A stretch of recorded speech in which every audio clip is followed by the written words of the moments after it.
મહાત્માના માર્ગ પર 2 આપણો પાઠ હતો 7મો મહાત્માના માર્ગ પર 1 મહાત્મા મહાન એક આત્મા મહાન પુરુષ આપણે જાણ્યું હતું ગાંધીજી વિશે અને અનેક સત્યાગ્રહ વિશે ભણ્યા હતા ગાંધીજી અહિંસા અને સત્યાગ્રહમાં માનતા હતા તે જ એના મુખ્ય સાધનો હતા હિંસક પ્રવૃત્તિમાં માનતા ન હતા આપણે ગાંધીજી વિશે માહિતી મેળવી હતી અને પાઠ 7માં આપણે નહેરુ અહેવાલ અને પૂર્ણ સ્વરાજ્યનો ઠરાવ એના વિશે માહિતી મેળવી હતી તો આપણે થોડુંક યાદ કરી લઈએ પાઠ 7નું કે નહેરુ અહેવાલમાં શું હતું તો નહેરુ અહેવાલ દિલ્હીમાં પરિષદ ભરાઈ હતી 1928માં તેમાં સર્વ પક્ષીય પરિષદ એટલે બધા જ પક્ષોના રાજકીય પક્ષોની એક પરિષદ ભરાઈ હતી બધા જ રાજકીય પક્ષોની પરિષદ ક્યાં દિલ્હીમાં શાના માટે તો કે બધા જ પક્ષોને અનુકૂળ આવે તેવું ઠરાવ પસાર કરવાનો પરંતુ અસંમતિ કોની મુસ્લિમ લીગની અસંમતિ હતી અને તેના જ કારણે આ અહેવાલનો અસ્વીકાર થયો અને ત્યાર પછી પૂર્ણ સ્વરાજ્ય ઠરાવ આપણે આ પાઠ 7માં ભણ્યા એનું જ રિવિઝન છે પછી પાઠ 10મો છે એના ઉપર જવાનું છે તો છેલ્લે શું જોયું આપણે એ જ આપણે માહિતી મેળવી રહ્યા છીએ એના પછીનો આગળનો કન્ટિન્યુ કરીએ ટુ બી કન્ટિન્યુ મહાત્માના માર્ગ 1 અને મહાત્માના માર્ગ 2 ઇતિહાસનો પાઠ તો પૂર્ણ સ્વરાજ્યનો ઠરાવ 1928 જ્યારે આ નહેરુ રિપોર્ટ આવ્યો એના અનુસાર સ્થાનિક સ્વરાજ્યને મુદ્દે ઊભા થયેલા જે વિવાદ હતા એ વિવાદને ઉકેલવા માટે જ એટલે વિવાદ શું હતો કે બધાને અનુકૂળ આવે તેવો ઠરાવ કરવાનો હતો પસાર કરવાનો પરંતુ મુસ્લિમ લીગને અસ્વીકાર હતો વિવાદ આવો જ હતો તો આ વિવાદને ઉકેલવા માટે સરકારને અપાયેલ મુદત પૂરી થતી હોવાથી સરકારને મુદત આપેલી હતી એ મુદત પૂરી થતી હોવાથી કોંગ્રેસ લાહોર મુકાયું ક્યાં લાહોર મુકાયું જવાહરલાલ નહેરુની અધ્યક્ષતામાં અધિવેશન બોલાવ્યું હતું અને એ અધિવેશનના અનુસંધાનમાં રાવી નદીના તટ કિનારે પૂર્ણ સ્વરાજ અંગેનો ઠરાવ પસાર થયો કયો એવું કહેવાય કારણ કે હવે એમને આપણા જે નેતાઓ છે ને એવું જ મનમાં ઠાણી લીધું હતું કે હવે તો પૂર્ણ સ્વરાજ્ય જોઈએ અમને અમારા આખું ભારત જોઈએ અમને અમારા અધિકારો જોઈએ અમારો દેશ હવે અમે ગુલામી સહન નહીં કરવાના એટલે પૂર્ણ સ્વરાજ્ય અને કોંગ્રેસે 26મી જાન્યુઆરી 1930 ખાસ યાદ રાખજો 26મી જાન્યુઆરી 1930ના રોજ કોંગ્રેસે સ્વતંત્રતાના સોગંદ લીધા અને આજે પણ આપણે 26મી જાન્યુઆરી તેની યાદમાં ઉજવીએ છીએ બરાબર આપણે કેમ 15મી માર્ચ ને એવું નહીં ઉજવતા 26મી જાન્યુઆરી જ કેમ ઉજવીએ તેનું કારણ કે પૂર્ણ સ્વરાજ્યનો જે ઠરાવ પસાર થયો ત્યારે 26મી જાન્યુઆરી અને 1930માં પૂર્ણ સ્વરાજ્યનો એટલે સ્વતંત્રતાના સોગંદ લીધા હતા કોંગ્રેસે તેના માટે તો આટલું આપણે યાદ કર્યું પાઠ 7નું એટલે મહાત્મા માર્ગ 1 હવે આપણે મહાત્માના માર્ગ પર 2 તો હવે ખ્યાલ આવી ગયો તો કે પૂર્ણ સ્વરાજ મેળવવું સહેલું નથી એમ પૂર્ણ સ્વરાજ મેળવવાનું શક્ય નથી એટલે લોકોએ લડાઈમાં ઉતરવું જ પડશે પણ કેવી રીતે વિનયપૂર્વક તો સવિનય વિનયપૂર્વક કાનૂન ભંગની ચળવળ શરૂ થઈ ક્યારે 1930માં અને તેના અનુસંધાનમાં અમદાવાદમાં કોંગ્રેસની કારોબારી સમિતિએ પૂર્ણ સ્વરાજ્યની પ્રાપ્તિ માટે સવિનય કાનૂન ભંગની ચળવળ શરૂ કરવાનો અધિકાર કોને આપ્યો ગાંધીજીને આપ્યો સવિનય કાનૂન ભંગનો અધિકાર ગાંધીજીને આપ્યો અને એના અને અયોગ્ય કાયદાનો વિનયપૂર્વક ભંગ કરવાનો હતો હિંસક પ્રવૃત્તિ એના તો વિરુદ્ધ હતા આપણે ગાંધીજી બરાબર છે તો અયોગ્ય કાયદાનો વિનયપૂર્વક ભંગ કરવાનો જે મેન હતું તે સવિનય કાનૂન ભંગ ચળવળ. તેમાં શું કર્યું ગાંધીજીએ? તો કે હવે પછી જોઈએ આગળ જે ચળવળ શરૂ થઈ તેમાં પહેલી છે દાંડી કૂચ.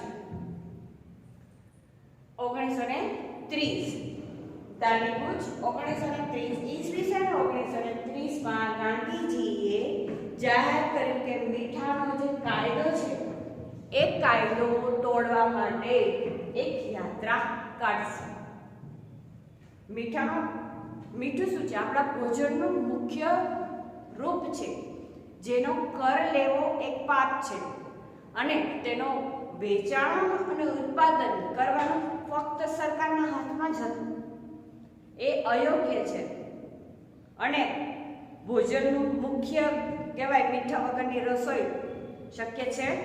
બધા મસાલા નાખ્યા મસાલા ના નાખીએ તો ચાલે, મીઠું હોય તો મજા પડી જાય ને. અને બધા જ મસાલા નાખ્યા હોય ને મીઠું ના નાખ્યું હોય તો પણ ટેસ્ટ ના આવે. તો ભોજનનો જે આપણો મેઇન આધાર છે તે મીઠું છે. તો મીઠા પર વેરો લેવો એ પાપ છે, કારણ કે તે આપણા ભોજનનું જરૂરી એક ભાગ છે. તેથી જ અમદાવાદના સાબરમતી નદીનું નામ સાંભળ્યું જશે. તો એ સાબરમતીને આશ્રમ પોતાના 78 સાથીઓની સાથે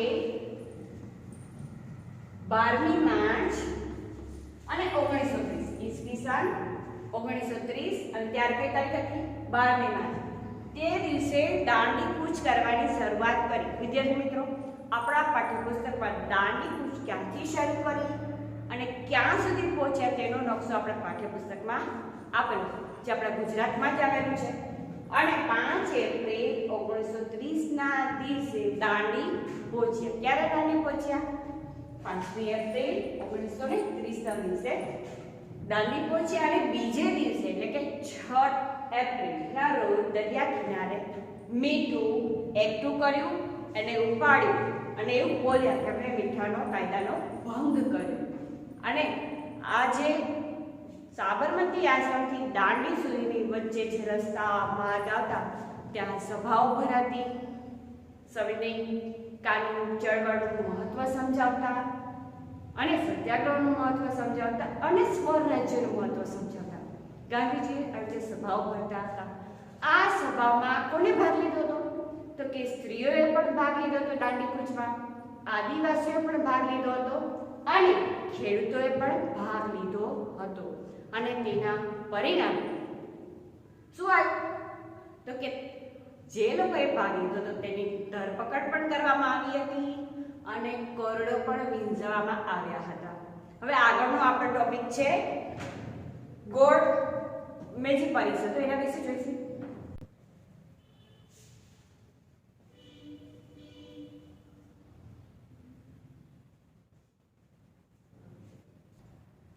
દાંડી કૂચ મીઠાના કાયદાનો ભંગ કર્યો, દાંડી કૂચ યાત્રા કાઢી, બરાબર. તો એના ધરાસણા ગામ છે ત્યાં પણ મીઠાનો એક ઉત્પાદનનું કેન્દ્ર હતું મોટું અને ત્યાં સત્યાગ્રહ કરવાની ગાંધીજીએ જાહેરાત કરી. અને ગાંધીજી અને અબ્બાસ તૈયબજી બંને ધરપકડ થવાથી આજે ધરાસણા સત્યાગ્રહની આગેવાની કોને લીધી? કે સરોજિની નાયડુએ લીધી હતી. અને ત્યાં પણ સરકારે ધરપકડ કરી હતી. 300 માણસોની 2 જણ ઘાયલ પણ થયા હતા. હવે આગળનો પોઈન્ટ છે આપણો ગોળ મેજી પરિષદ. તેમાં શું છે, શાના માટે છે અને ક્યાં ભરાય, એના વિશે આપણે આ ટોપિકમાં સમજવાનું છે. તો ગોળ મેજી પરિષદ છે તે પહેલી પરિષદ લંડનમાં ભરાઈ હતી અને તેમાં કોંગ્રેસની ગેરહાજરી હતી. હવે હવે એ સમજીએ શાના માટે બોલાવી? તો કે ભારતને કેવા પ્રકારનું બંધારણ આપવું, ઘડવું અને સુધારાઓ જે કઈ છે તે સુધારાઓ કરવા તેની ચર્ચા કરવા માટે બ્રિટિશ સરકારે ગોળ મેજી પરિષદ બોલાવી હતી. કઈ? લંડન, બરાબર છે. અને તેમાં કોને હાજરી આપી હતી? કોંગ્રેસે ગેરહાજરી હતી. પરંતુ બીજી ગોળ મેજી પરિષદ ભરાઈ ક્યાં? લંડનમાં. ક્યારે? 1931માં. ત્યારે ગાંધીજીએ હાજરી આપી હતી અને તેમાં જુદી જુદી કોમના પ્રતિનિધિઓ હતા. જુદી જુદી કોમના પ્રતિનિધિઓ હતા અને બંધારણની ઘડતરની ચર્ચા થતી હતી. સુધારાઓ જે કંઈ હતા ત્યારે એ ચર્ચા વખતે જુદા જુદા કોમના લોકો હતા તો પોતાની કોમ માટે અલગ અલગ મતદાર મંડળની માંગણી કરી. હવે આ બાબતોમાં સમાધાન થતું નહોતું, વિવાદ ઉકેલાતો નહોતો અને આ જુદી જુદી કોમના પ્રતિનિધિઓ બંધારણની ઘડતરના અલગ મતદાર મંડળનું માંગણી કરી. તેથી ગાંધીજી નિરાશ થઈ ગયા. એનું કારણ પણ શું હતું કે ભારત છે એ નાના નાના ટુકડામાં વેચાઈ જતું હતું. ભારત દેશ અખંડ ભારત રહેતું નહોતું અને આમાં કોમવાદના પ્રશ્નો ઊભા થતા હતા અને તેના કારણે આ બોર્ડની જે પરિષદ નિષ્ફળ ગઈ હતી. જો કોમવાદને પ્રોત્સાહન મળે તો એકતા ના રહે અને કોમવાદને પ્રોત્સાહન મળે અને જે પ્રેમ અખંડ જે આ બધી ગુણો હોવા જોઈએ આપણા ભારત દેશ માટે, લાગણી હોવી જોઈએ, મારો ભારત દેશ એક છે, અમે બધા એક છે, એવું રહેતું નહોતું. તેથી આ વિવાદ ઉકેલાયો નહીં. તેથી આ પરિષદ નિષ્ફળ ગઈ.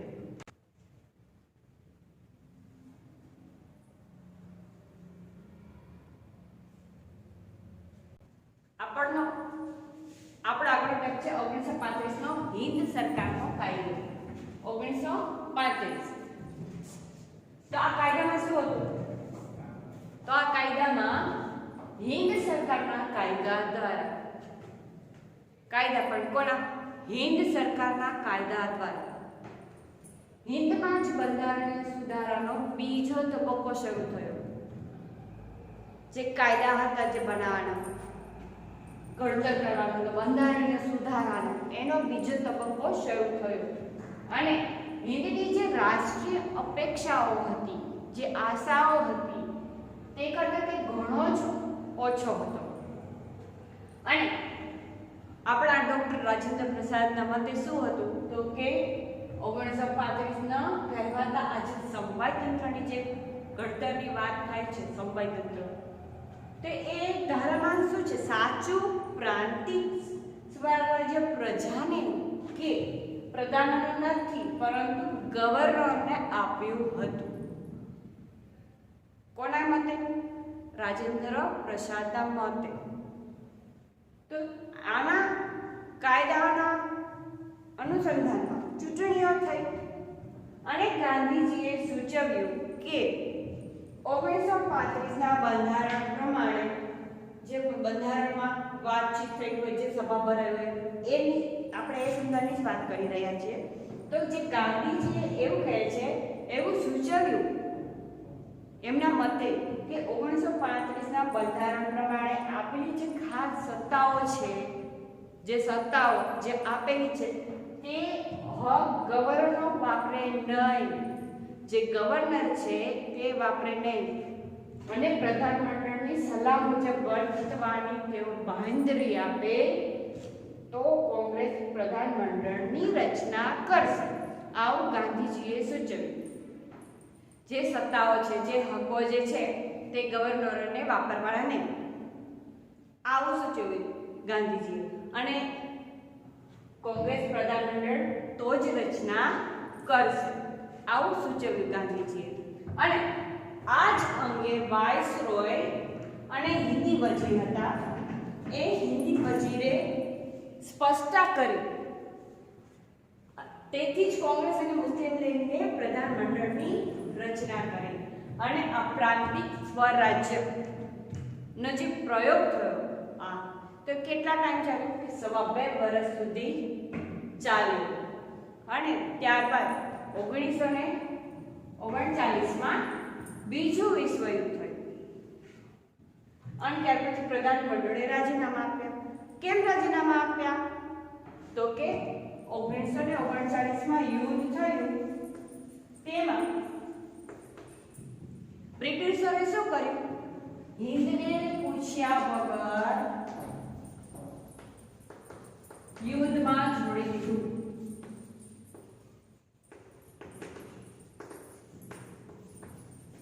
હિન્દને પૂછ્યું નહીં અને આ બીજા વિશ્વયુદ્ધમાં બ્રિટિશરોએ આપણા હિન્દને જોડી દીધું. જાહેરાત કરી કે હિન્દ તમારી સાથે.